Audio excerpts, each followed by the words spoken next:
En 2016, c'était quasiment amusant. Lorsque je faisais le tour des patrons de Wall Street, ils étaient tous quasiment unanimes de dire on ne va pas voter pour un homme avec lequel on ne veut plus faire d'affaires. Le patron d'un très grand fonds d'investissement, d'un des plus grands fonds d'investissement, me disait même ce type est dyslexique, c'est un escroc et donc jamais je ne pourrais voter pour lui. Un an plus tard, il présidait le conseil économique à la Maison-Blanche. Et ce même grand patron a annoncé d'ailleurs, il y a quelques mois, qu'il allait voter pour Donald Trump. Donc c'était 2016. D'une certaine manière, Clinton, et d'ailleurs c'est pour ça qu'elle a perdu, était vue par tous les Américains comme la candidate de Wall Street et de Washington. C'est-à-dire la candidate justement des élites, des privilèges, face à un Donald Trump qui représentait le petit peuple en révolte. 2020, c'était très différent.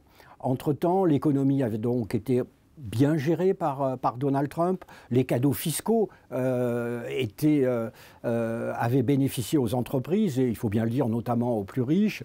Et donc, dans les contacts que j'avais à Wall Street, j'avais l'impression quand même si on ne le disait pas franchement, qu'une bonne partie de Wall Street, au moins les grands patrons de Wall Street, voteraient pour Donald Trump. Et aujourd'hui, je ne vois pas pourquoi ce serait vraiment différent. Ils ont un bon souvenir du premier mandat. Là-dessus s'ajoutent également les choix que tout le monde connaît d'un certain nombre de grands patrons de la haute technologie.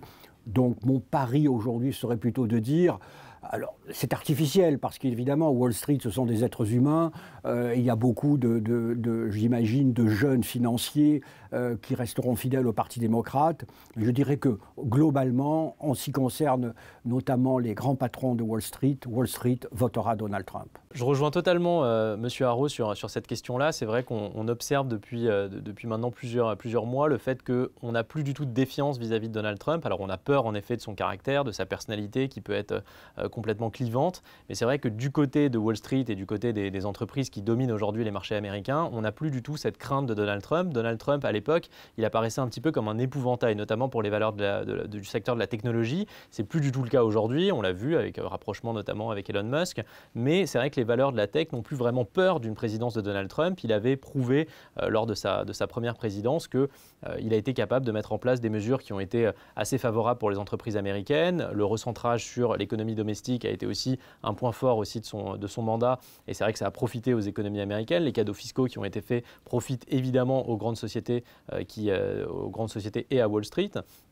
Et donc du coup, on peut imaginer en effet qu'il pourrait y avoir une adhésion un peu plus forte que celle qu'elle n'a pu être à l'époque pour Donald Trump et pour son programme. Alors après, aujourd'hui, ça peut paraître tabou de dire qu'on vote Donald Trump pour certains hauts dirigeants américains. Mais c'est vrai qu'aujourd'hui, ça paraît plus du tout complètement délirant d'avoir une adhésion au programme de Donald Trump et de voir de plus en plus de dirigeants, de plus en plus de personnes apparentées à Wall Street qui votent pour Donald Trump et qui se sentent beaucoup plus proches en tout cas de son programme et de la capacité que son programme peut avoir à transcender, on va dire, les industries et l'économie américaine.